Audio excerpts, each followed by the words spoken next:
hold on. If I saved it to this computer. Just to fill you in, Sonia, once every quarter is our goal, but sometimes it happens every 3 times a year, every trimester. Instead of answering questions that I ask, everybody asks their own questions and writes at least a page of research of their own paper. Okay. So I've seen one, but I didn't know how it started, what kind of assignments they were, but that's great. Good. Oh, it is. So there are a few people who missed out on last week, so from the last time we presented. So and we had, so I want to give them a chance now to do that. Okay, I have mine here. I think it's the final draft, so excuse me if there's a few like misedits. So no, I can go if you want. No apologies allowed. Okay. Okay, so as a lifelong vegetarian, the treatment of animals has always been important to me. And through the conversion process, I've developed an interest in Judaism's relationship to animals.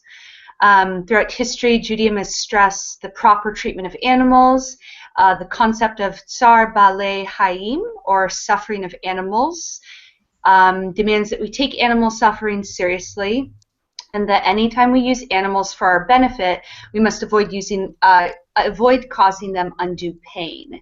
Animals are not beings with free will like humans, but they're believed to have feelings and desires. Looking at the subject of kashrut, one can see a special relationship to animals as well. In fact, many Jewish thinkers see a link between the way a person treats animals and the way a person treats fellow humans.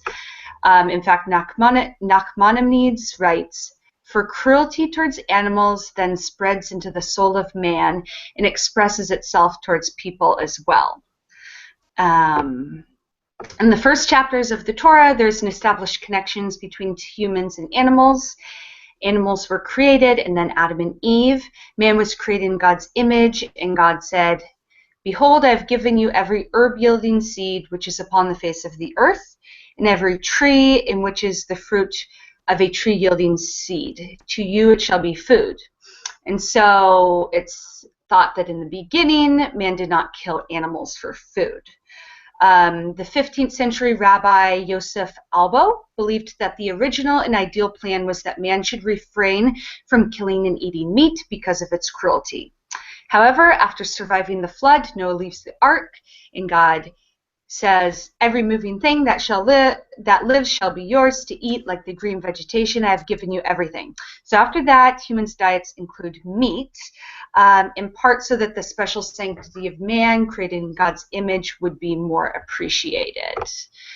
There are several references to offering compassion and humane treatment of animals.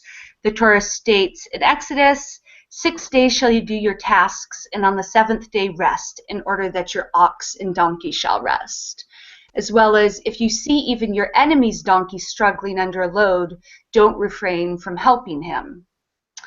There's other prohibitions from like plowing 2 animals together because it might cause them distress, or muzzling an ox because it being surrounded by food and muzzled seems to be cruel to the animal.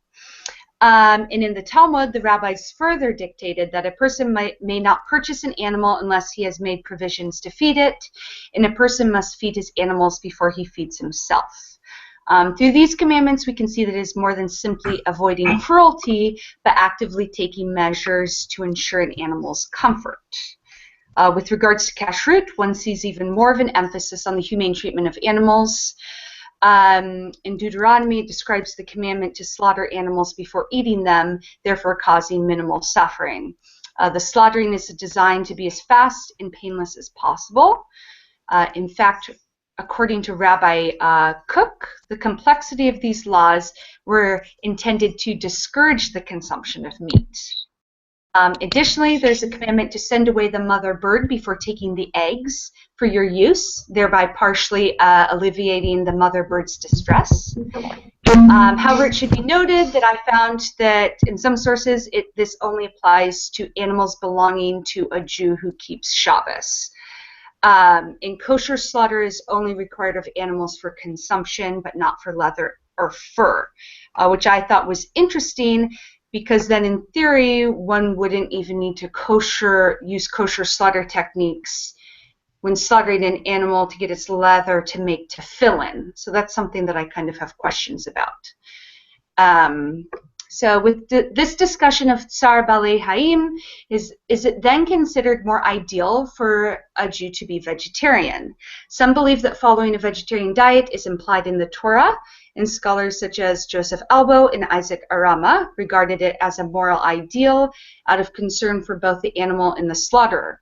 Moreover, due to modern-day factory farming, there have been criticisms that even kosher slaughterhouses are failing to meet the essence of shechita, with animals living in cramped and inhumane conditions.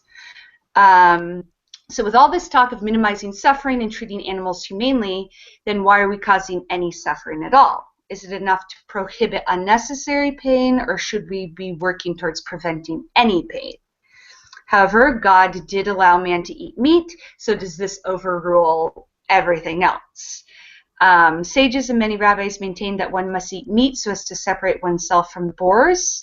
And so many questions remain unanswered for me, obviously. But regardless of whether one is vegetarian or not, it's clear that one must try to prevent suffering of an animal. So one proverb says, "A righteous man knows the soul of his animal." And so that's my paper. Wow, thank you. A little wordy. No, it's great. It's very comprehensive. I hope you didn't intimidate anyone, because it's very well researched. Excellent. Excellent job. Well, it's something that interests me greatly. I understand that after the flood, when God looked at the people and saw how they turned on each other and they used violence against each other, and said, "Here, there's clearly a desire for something.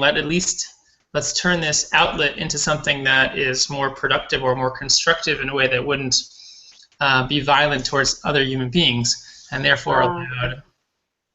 Okay, interesting. So as sort of like a, given the frailty of humans, in its non-ideal state, but this is the way it is, and better that than people fighting each other. Mm-hmm. Interesting. I understand that concession. Thank you. Is there anyone else needs to fulfill their paper, or will get it to us next class? I need to fulfill my paper, but I don't know where it is right now. Okay, we'll have to wait for you until next week. Next week we'll get you there. Yes, I will have it. Are we waiting on anyone else? Yes, I still owe you a paper. You don't owe me. It's not me. Well, you owe yourself. It's for you. And the whole class and everyone in the world a paper. Not everyone in the world. It's for you and your peers. You're not doing this for me. Okay. So we'll have it hopefully. Okay. So anyone who I don't. Sorry, we don't have to go through a roll call of embarrassment. My apologies. Whenever if you do owe us a paper, then you do owe yourselves and your peers a paper. So do try to get it in for next week or the week after. I like to finish with it because very soon we'll be doing the second round or the next round. So we don't want it hanging over our heads too long. Okay, thank you. Let's jump back into Pesach. We are on question number. Someone told us we're on question number 34, I think. 34. Okay, let's get there. Timur and Damien, we'll start with you. You guys are the letter D is the first letter in the alphabet for today. Okay, so recite the 4 questions asked at Seder. So it's why do we only eat matzah? It's why do we eat maror? Why do we dip our food twice? Why do we sit reclined? Yes. And do you want me to go into more detail with it? No, that's okay. And who traditionally recites those questions? The leader. No, the youngest person. The youngest. Oh. I'm wrong. Happens.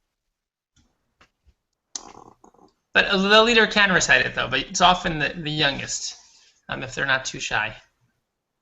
Limor, do you want the next one? Sure. So describe the 4 sons mentioned in the Haggadah.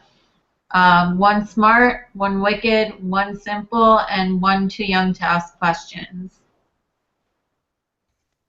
Great. And they each represent a part of us Exactly. Great. And yeah, there's more to talk about, but let's. You want me to We talk could. more? I mean, No, that's okay. I think that this is a good introduction. I mean, this was ideally planned for before the Seder. So now that you've all experienced the Seder, read through it twice, that's okay. Okay, without looking at your papers, we're going to do question number 36 without looking at your papers.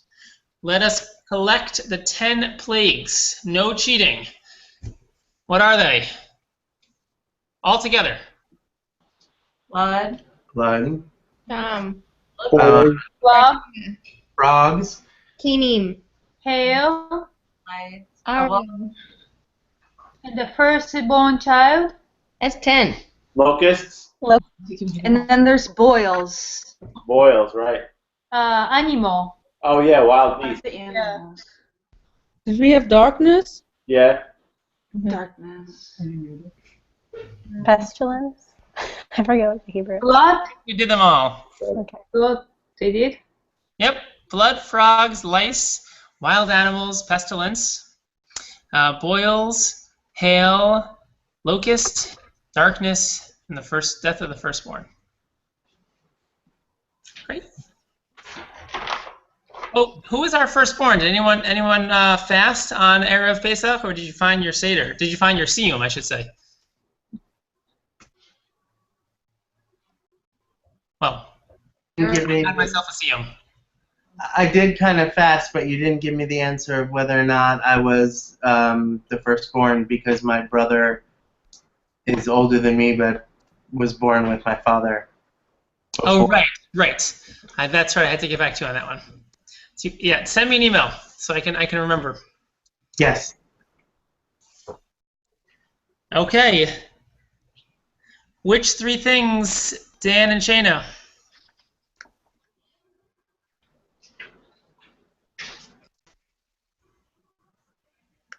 So I have the Passover offering, number 2, maror, and number 3, the matzah must be mentioned and discussed to fulfill the commandments.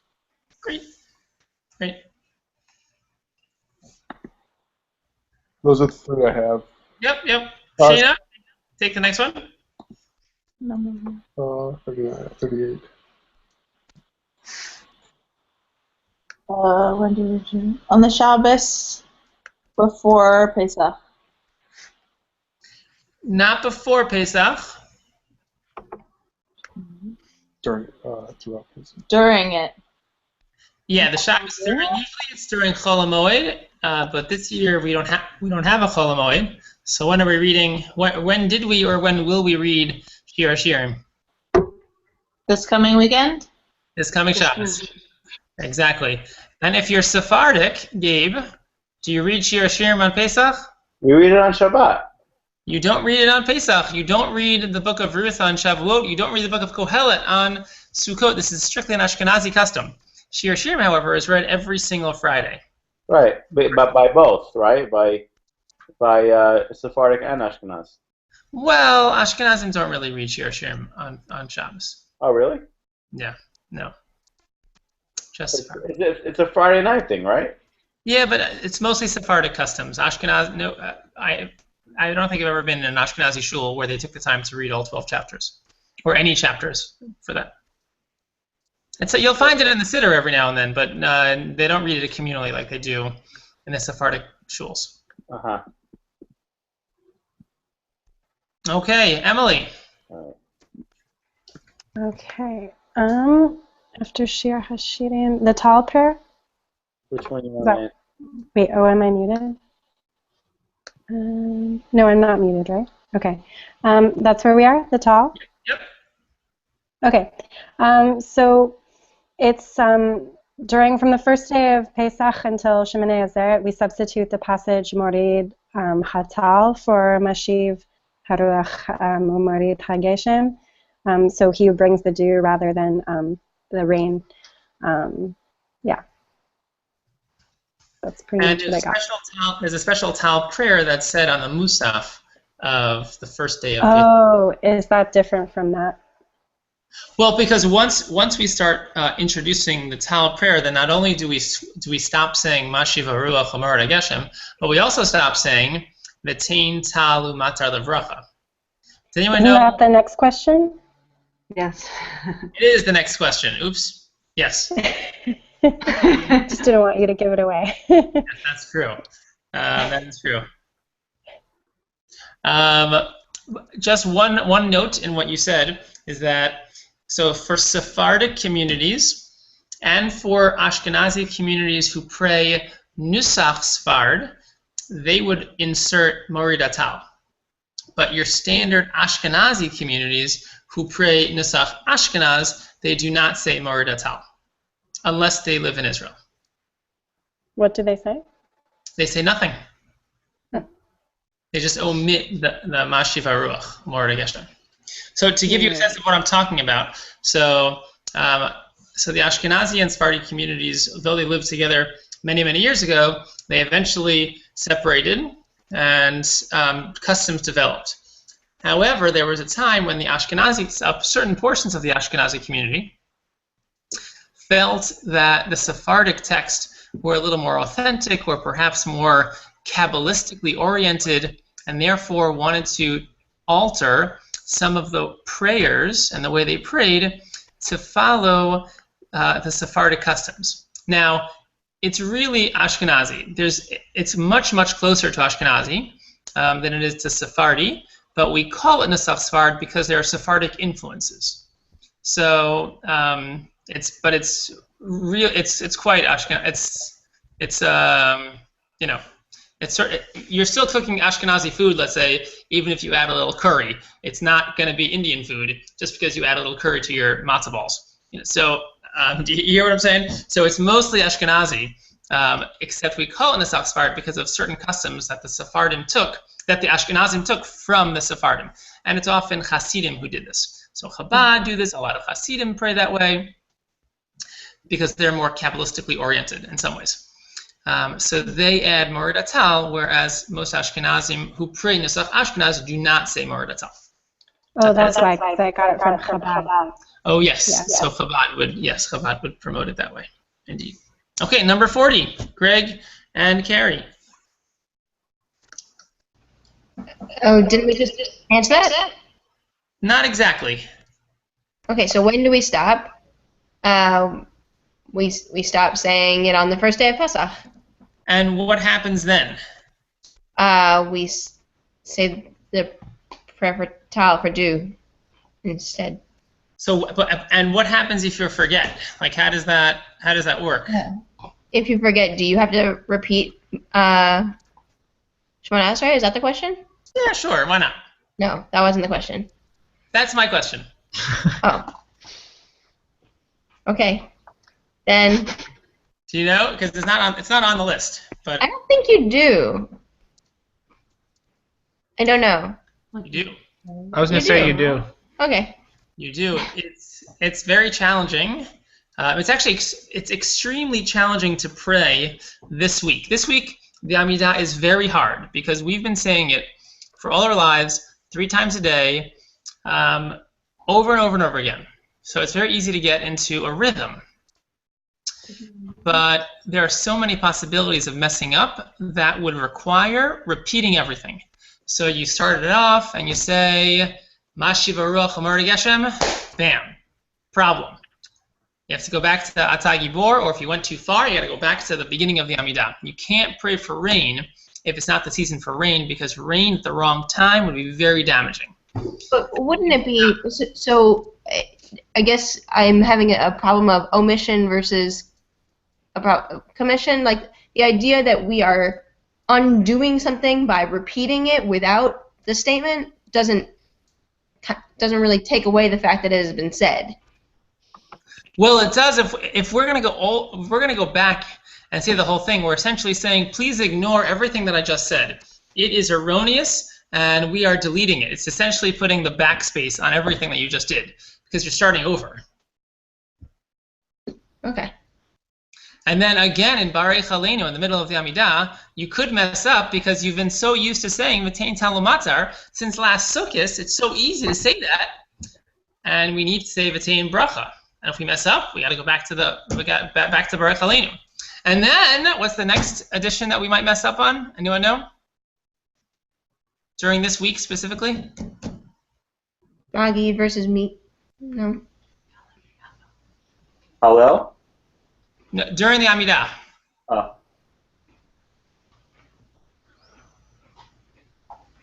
Feels like Jeopardy. What is... Ya'alev Yavo. What is Ya'alev Yavo? What is Ya'alev Yavo? Exactly, which is the prayer that recognizes the holiday or Rosh Chodesh on Rosh Chodesh. And that's another opportunity to forget that. So we have to be so conscious. I'm trying to remember, and sometimes I forget. That's that one. It's like all these markers I have to remember to say. It keeps me much more focused on the Amidah. Hopefully this made more sense because of the tefillah unit that we so judiciously and tediously went through. That you know what I'm talking about.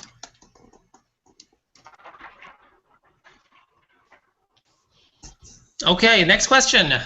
Greg. Number 41. Why must we be careful about which stores we shop in after Pesach? If a store is owned by a Jew, unless the chametz were properly sold during the Hag, we're not allowed to benefit from the food that was kept during the duration of Pesach.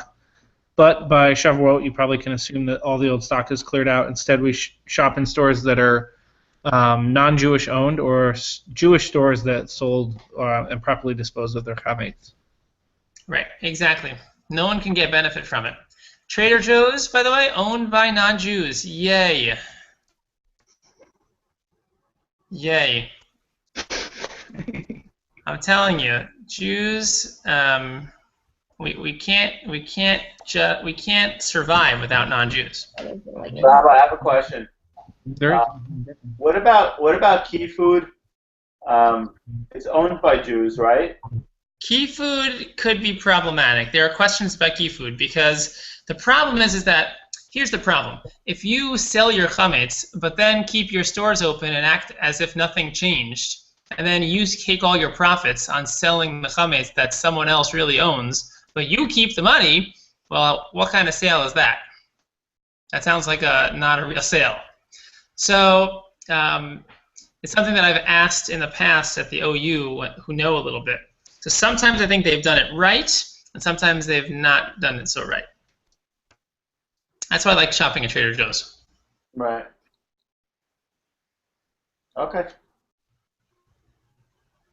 But it's something to research. If you're interested in, if you need key food and that's something that you rely upon, so for your chametz items, so go call around and find out because it's possible that they did it right this year.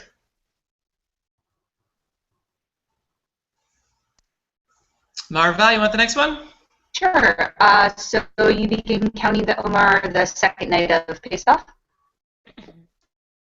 Yes. Which is we do it during the Seder. Okay. Is anyone here still counting with a bracha?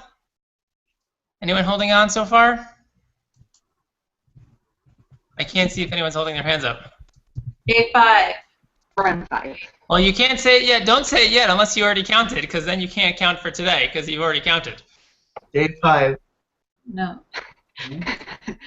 So what I'm talking about is that we have to count every day, and if we miss a whole, and we usually count at night, as you know, but if we miss a day, then although we have to keep counting, we're not allowed to say the bracha anymore. So it becomes a very big deal in trying to make sure you don't miss a day, so that you can keep counting with the bracha. So my question for you is did anyone not miss a day yet? So there were 4 days prior to today that you could have counted. So are you still holding? Anybody still holding out? They're still in the running? Because you didn't miss a full day? I am. Yay, Sylvia! Mm-hmm. Emily! I am. Emily! Okay, well, it's your mission to continue. You too. Good work. It's very challenging to not miss a day. But that you can get reminders, email reminders. We have a magnet up on our fridge. My family usually sends out text messages to each other. So it's very cute. And it's really great with kids because then you can really start doing math problems with them, right? Because everything is, divided. How many weeks is it, and then how many days? So you're doing all this math. So it's 12 days. So it's 12 days of the Omer. So how many weeks and how many days left over? So anyway, good educational opportunities. Okay, let's continue though. Misato and Gabe. Okay, so when do we begin counting? So the next one. Okay, what is the main mitzvah during the Omer? So to count the days of the Omer without skipping. And like we said, if you skip a day, then you have to continue counting without a bracha. Yep. Great. Okay. So now 43, Misa. Why and now for how long do we count the Omer? The Torah commands us that during this time each year we count 7 complete weeks for a total of 49 days. At the end of the 7 weeks period we celebrate Shabbot, which means weeks. This is considered a mitzvah so that the count, which takes place each night, is preceded by a blessing. However, we may recite the blessing only if we have not missed a single day's counting. If we have omitted the counting even one night during the stretch and did not make it up during the daytime without reciting the blessing, we may no longer recite the blessing, but instead must listen as a friend said the blessing and then do the counting. Great. And we're counting up to the holiday of Shavuot.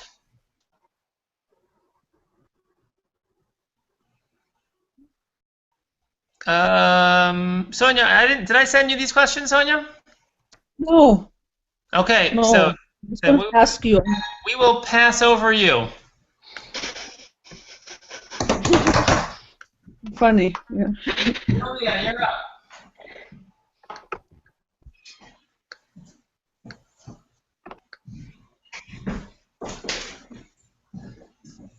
Sylvia, you're up.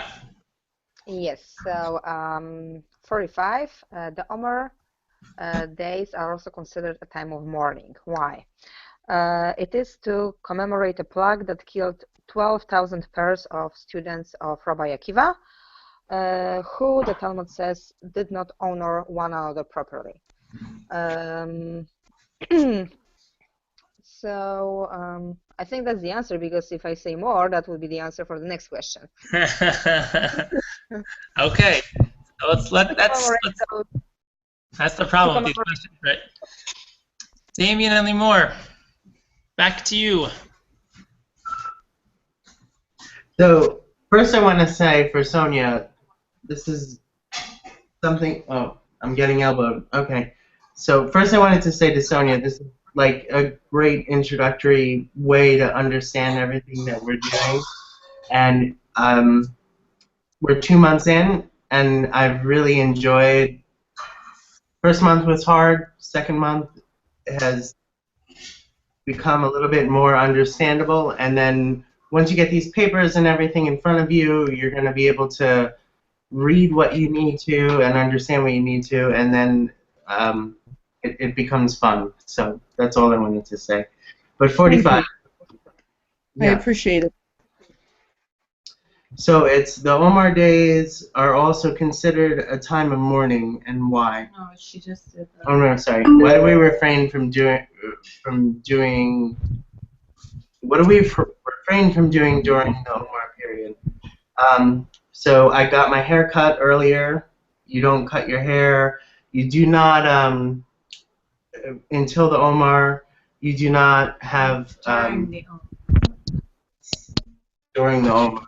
Sorry, you don't have celebrations. So you wouldn't have a wedding, you wouldn't have any celebration that's of choice, and you don't do that in time between the Omer, or in between the 49 days at the end. Well, not till all the way to the end. We'll get to. Well, 33 days for the 33 days you don't have that celebration, and then hopefully I get that right. Mm-hmm. Yes, and many men don't shave during this time period.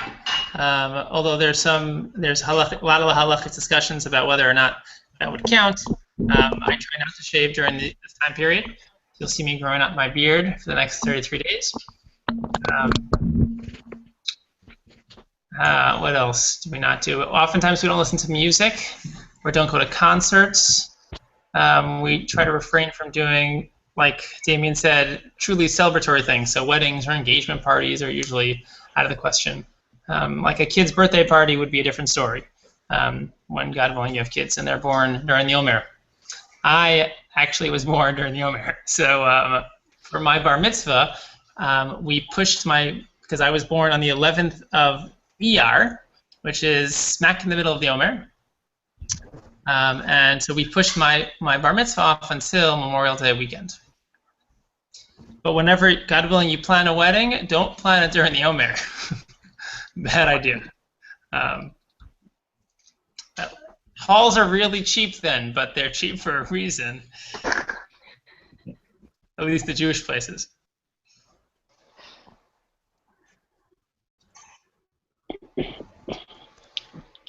Okay, next one, 47. Lag means, what does Lag BaOmer mean? When is it?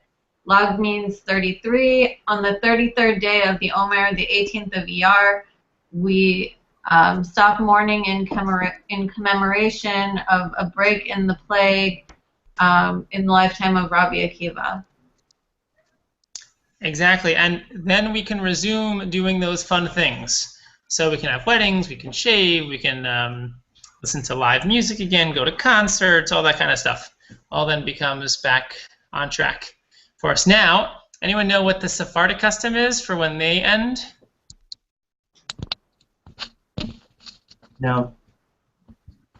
And cutting hair, when you can cut your hair. Cutting hair too, yeah, cutting hair as well.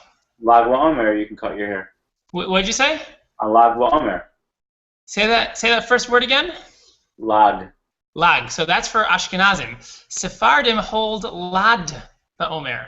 Lad with a dalid, the 34th day. I never heard that. You never heard that? You've been Ashkenazized. What can I tell you? Wait, so you're saying what I understood was that Ashkenaz don't cut their hair even after Lag BaOmer. They don't cut their hair. No, we still cut our hair. We got haircuts after Lag BaOmer. Really? Or on Lag BaOmer. Once Lag BaOmer hits, the mourning period is done. But for Sephardim, they wait till the 33rd day is complete. After the 33rd day is over, I think it depends on. All right, this isn't what I think it depends on the custom. I think. Certainly. Yeah, and there are different ways of holding the customs, right? You could hold not from the 1st to 33rd. There are other ways, other variations from Rosh Chodesh, Iyar, until towards the end of the month. So absolutely true. However, the predominant custom amongst Ashkenazim is to go until Lag BaOmer, and Lag BaOmer breaks the mourning period. But Sephardim, however, do hold till Lad BaOmer, unless there's like a Shabbos that gets in the way. Rabbi, let me ask you a question. I remember learning that if it harms your livelihood to not cut your hair or to not shave, then you're allowed. Yeah. There's a fair amount of literature around shaving for men, and whether one could do it every single day or once a week. And there's a lot of latitude, especially for the Omer. There's a little less latitude for the 3 weeks. Even there's some, but during the Omer, there's a lot of latitude. Yeah, fortunately, I imagine for you, no one minds when you work in your cabinet shop. Yeah, nobody cares. The hairier, the better. like what's his name? This old house. That guy, not Norm. What's his name? Anyway. I lost you. It's okay. Okay. Yeah, another time. Okay, number 49. 48, rather. 48. Dan and Shayna. You want me to just do all 8 subparts? No, we'll do one at a time. Okay. First one, Badika is search and destroy, or translates in English to search and destroy. Really just the search. Okay. Search. And what is that? What if you're saying I'm doing the Badika tonight? What do you mean? You're searching for Hametz. Right, you're putting out your 10 little pieces of Cheerios and you're searching for chametz to find your 10 Cheerios and any other chametz you might have around the house. Great. Shayna. Okay, the next one is Bior. It's burning it. Burning the chametz. That's the destroy part. Dan. So together they make the search and destroy, but yes, exactly. Okay, next one, Emily. After Bior is making the sterilizing, one would say, the plates and everything, other surface area in the kitchen. Great. Carrie and Greg? Shmora? The artisanal matzah, Yes. according to Food 52 and the New York Times. Go ahead. That's right. Shmor matzah. It's made from grain that's been under special supervision from the time it's been harvested to ensure that no fermentation has occurred. And it's suitable for eating on the first night of Pesach and all nights of Pesach thereafter. It's carefully watched from the start to the finish. The Dan Barber article in the New York Times last week was actually pretty entertaining, and I highly recommend it. Okay, interesting. Gabra, next one? If anyone's short on Shmura Matzah, we have like a crate of it, so come on over. I'm of the opinion that I like to eat Shmura Matzah on both Seder nights, and then not at all the rest of Pesach. That would have been great. Carrie's parents brought a huge... Like 3 pounds. A ton of it. Gebrach's is matzah that has absorbed liquid or broken. And say more, yeah. So like matzah brai or chemslech, things like that, that some people feel as if this is an inappropriate way of leavening the matzah because it's now touched water and has an opportunity to absorb liquid, and so a lot of people don't eat any of those kinds of matzah mixed with liquid kinds of foods until the last day of Yontif. Exactly. It's a custom in which certain communities are stricter, and the reason they're strict is they're afraid that, let's say there's a small part of the matzah that didn't fully cook, and therefore once you mix that dough with water, then it could have the possibility of rising, and you'll need chametz, which would then be a serious prohibition. So to take care of that, they'll just say, okay, no mixing chametz with any water or liquid whatsoever. So they don't have matzah balls on Pesach. They don't have matzah brai, which takes us to matzah brai. Marvai, what is matzah brai? Oh, matzah brai is like matzah that is like soaked and then fried with eggs. It's like an omelet, matzah omelet. Exactly. And to fulfill your Passover obligation, you must have it at least once. I'm just kidding. Matzah pizza also needs at least once. Okay, the next one. Misato and Gabe. I have a few smiles. I love matzah pizza. I had like 3 of them last night. Great. I need matzah nachos. Oh, matzah nachos. Okay, it's a new one. Yeah. All right, so kitniot or kitnios. Well, for you, it's kitniot. Huh? For me, it's kitniot. Okay. Kitniot are grains and legumes such as rice, corn, soybeans, string beans, peas, lentils, mustard seed, sesame seed, and poppy seeds. All things that I can eat on Passover, but you guys can't. Yes, we spent a fair amount of time on this last week. Great, exactly. Hope us Ashkenazim are surviving. I'm doing just fine. Mm-hmm. Okay, Misato, the next one. No, she's gone away. Okay, she's gone away. Sylvia. Afikoman is the part of matzah that was put away during the at the beginning of the Seder, and then we eat it at the end of the Seder as a dessert. Yeah, it's the last thing we eat, last thing we consume on, well, I guess besides for the last 2 cups of wine on the Seder night. We eat that one too leaning. And there are a lot of customs around hiding it and finding it and presents for the kids. So did I tell you about the present my kids want? No, they want a pet. They want a pet fish. So so they've asked before for pet animals, and I've said no because that's not happening. I never grew up with pet animals, and we live in New York in an apartment, and if I'm gonna exert any energy and time into a living thing, I want it to be more time with my family.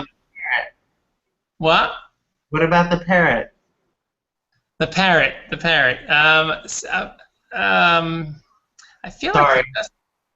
I feel like they take up a lot of time. It's just a lot of time. And there are all these halachic questions around them also, which are really good if you're an animal lover and want to do a paper topic on, observant Jews having a pet. Because a lot of Orthodox Jews don't have pets, but some non-Orthodox Jews do have pets, at least the furry kinds. So I told them, this was interesting, I said, oh, sure, we can do fish. I grew up with fish. They want fish? Okay, they'll get fish. We can do fish. They'll teach them a little responsibility. They'll have to clean the tanks. Fine. Okay, we can do fish, I guess, somewhere, maybe.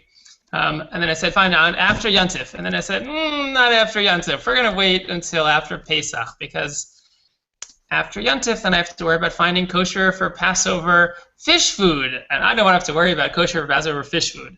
So let's just wait till after Pesach entirely, and then we can go look for kosher for whatever, chametz tikka fish food, and we'll be fine. So I think we're going to have some fish in our house. A few little goldfish. I wonder how long they will last. Why not a hamster? A hamster. At least you can, all these animals. Hamster's like a little mouse or something. So I don't know. I just never grew up with this kind of stuff. This is all foreign to me. They have much shorter tail, so they don't look scary. And They don't look scary. The biggest problem, I think, is the fact that they don't live long. It's like up to 2 years. And then you can't go away. You want to go on vacation. You got to go find something for your animal, and you got to dedicate time for your animal. I just don't understand. Listen, if you have an animal, I hope it lives for a long time and you love it a lot. Enjoy it. I can't imagine having a big animal in my house, having to take care of that. I don't know what I just can't conceive of that reality. It's beyond the scope of my imagination. Okay, have a good night, everyone. Chag Sameach, Afreilichen Pesach, Azisen Pesach, Chag Kasher v'Sameach.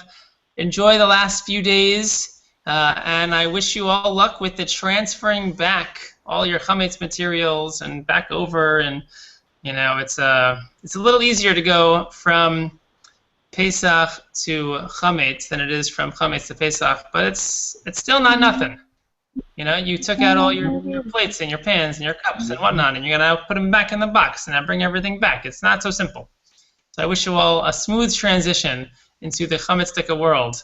But let us keep the ideas of Passover, of humility, and of lack of haughtiness, and the spirituality that is contained, and leaving aside, in some way, some of the excess materialism. Good moed, moedim l'simcha, everyone. Chag Sameach. Thanks, Rabbi. Good night.